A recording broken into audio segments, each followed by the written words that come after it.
Hello everyone and welcome to the Audio Foundry. I'm Lanson.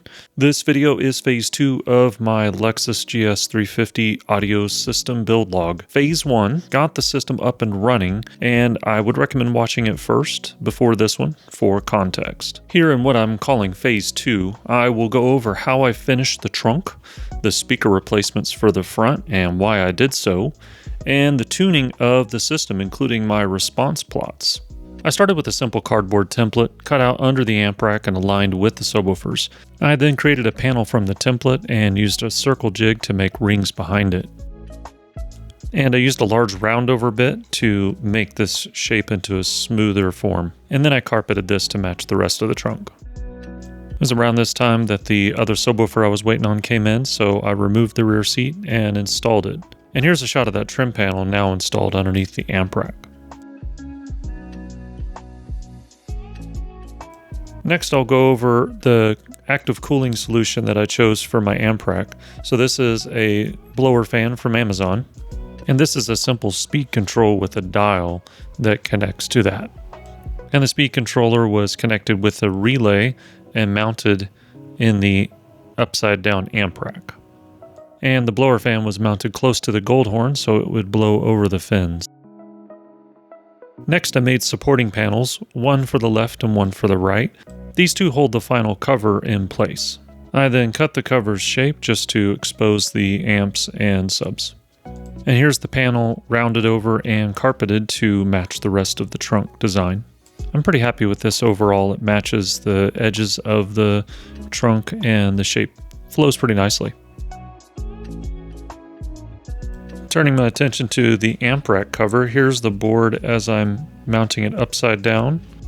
And you can see the cutout for the DSP and also the circular cooling fan port. Then the amp rack cover was carpeted to match the rest, and you can actually see up here that vent for the cooling fan up there. And so the force cooling system here works really well. It blows air all up in the amp rack and then down through the amps and keeps them cool as well as the DSP. Now, around this time, I had an operational system, but there was something missing in the sound.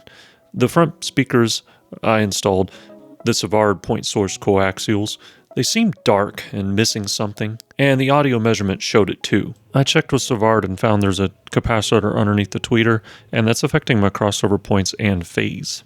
So I decided to order some audio control PW12s and Eton RSX80s. Which were the other two point-source coaxials on my list that would likely fit. Now, this isn't a scientific comparison because the audio controls will run a passive crossover because it's not defeatable without clipping and damaging them, but I wasn't sure if I was going to keep them, so it was on with the test.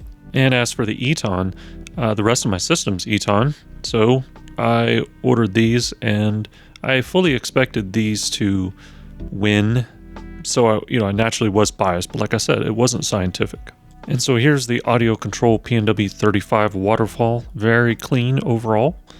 And here's the Savards. I think I had them a little louder, but they're pretty clean as well when it comes to excess resonance. And here's the Etons, also very, very clean in the mid-range. And remember, all of these are untuned, so they're a little jagged naturally.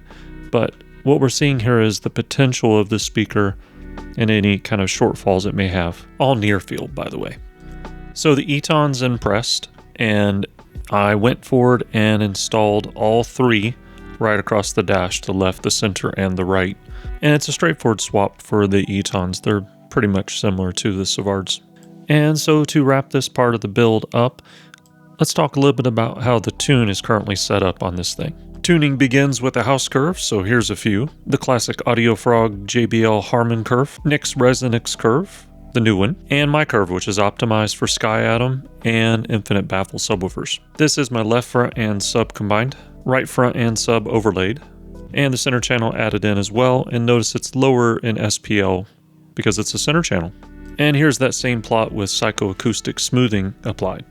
And I'll note here that I did do the rear speakers, but I completely forgot to record it, so just trust me, it sounds good.